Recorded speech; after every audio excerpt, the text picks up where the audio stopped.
I'm Eric Alsembach. I'm Swiss, but I live in Canada right now. I worked over 30 years for commodity companies such as ADAX, Cargill, Tradigrain, and Bunge, and now I work for Monarch Associates. So Monarch Associates is a debt recovery firm, asset as well, based out of the UK. The principals are in the UK, Dubai, Canada, and the US, and we have over 25 associates that are based in Africa, Latin America, and then a few other countries such as Romania, Kazakhstan, and some in Asia as well. So what we do is private debt recovery and corporate, so we don't do any consumer. So for example, if you had an exporter out of France, for example, that is exporting equipment to Mali in Africa, and the obligor defaults on that equipment and the payment terms, then they have two alternatives essentially. They can lawyer up and get a judgment or an arbitration in Paris or the UK and try to enforce that locally in country. Companies like ourselves are one of the few global companies that do recovery, but we work much more on an extrajudicial basis. So in other words, what we do is we go and talk to the obligor. We go, okay, what were the circumstances behind your default? And then we look for solutions to help them come out of their situation. So it could be finding a partner, it could be maybe financing them, it might be just talking with the creditors and saying, look, we're going to have to restructure the debt. It's important to note that probably around 60% of the obligors we deal with are generally willing to work with us.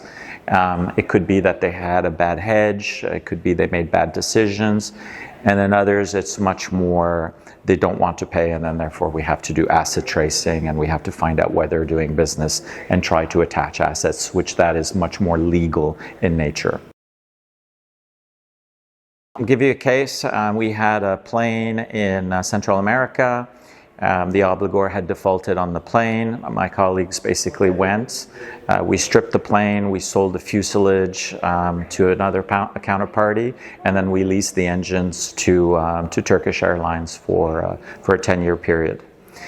Sometimes it is a case of seizing, or rather, there's another case we're working on in Argentina right now where we're working with the obligor to get through court and to have a certain plan approved. And then after that, we're going to be paid in a certain way, such as tolling certificates. And then after that, maybe we'll offer trade finance in the terms of getting peanuts from the farmers and then run it through the factory. And that's a current case right now. Yeah, so I don't know about long-term trends, but a few trends that I would probably discuss is underwriters are looking for much better quality transactions. So clients that generally are looking for $5 to $8 million of coverage for, let's say, cocoa in Ecuador, it's a lot harder to cover.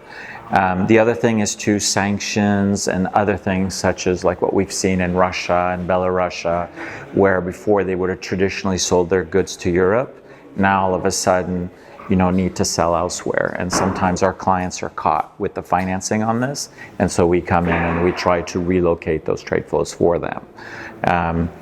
I'd say also that there's a lot less financing. A lot of banks are pulling out of certain countries, and that particularly, for example, like Mali or Guinea-Conakry, where there's military governments now, or you might have a sudden change in government like in Argentina, where before that's actually improved the country as opposed to deterioration. Yeah, I think for me the biggest takeaway is a lot of people are doing accounts receivable discounting now, which is quite different than what we do. And so what they're looking for is a Mexican exporter coming into the US, covering Walmart receiveables. What is interesting is more the collateralization of loans. But I have yet, from our personal point of view, a lot of these are relatively good credits, and we're looking more for people that are stuck with problems, right? And I think what's important to say about us, sorry, I'm getting away a little bit from your question, is What we do is, it doesn't necessarily have to be commodities. It could also be a franchise agreement. It could be all of which is not covered in this conference, right? So, for example, Subway do Brazil, the franchisees in Brazil did not pay, and so you have a default situation, right?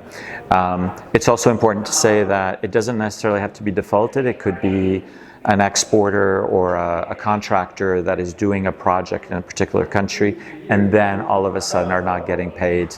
And so we can sort out the problems in terms of, okay, well, you need a permit from the government, or you didn't get that certificate, but we'll help you with it. So for me, what's interesting is just to see what everybody is doing and just to kind of put it on the map for us. And then so when we see a situation where, hey, we think that we can help you, that's good for us from this point of view. The message is really simple at the end of the day. It's, if you're experiencing problems, the lawyer way is not always the best way. We work very well with lawyers, but sometimes getting a judgment in New York and paying $2 million and then trying to enforce it in Ivory Coast, for example, or another country where you're going to have to go again through another legal process to have that judgment recognized, you're going to lose a lot of time and a lot of money. And sometimes it is worth to just see what we do, right?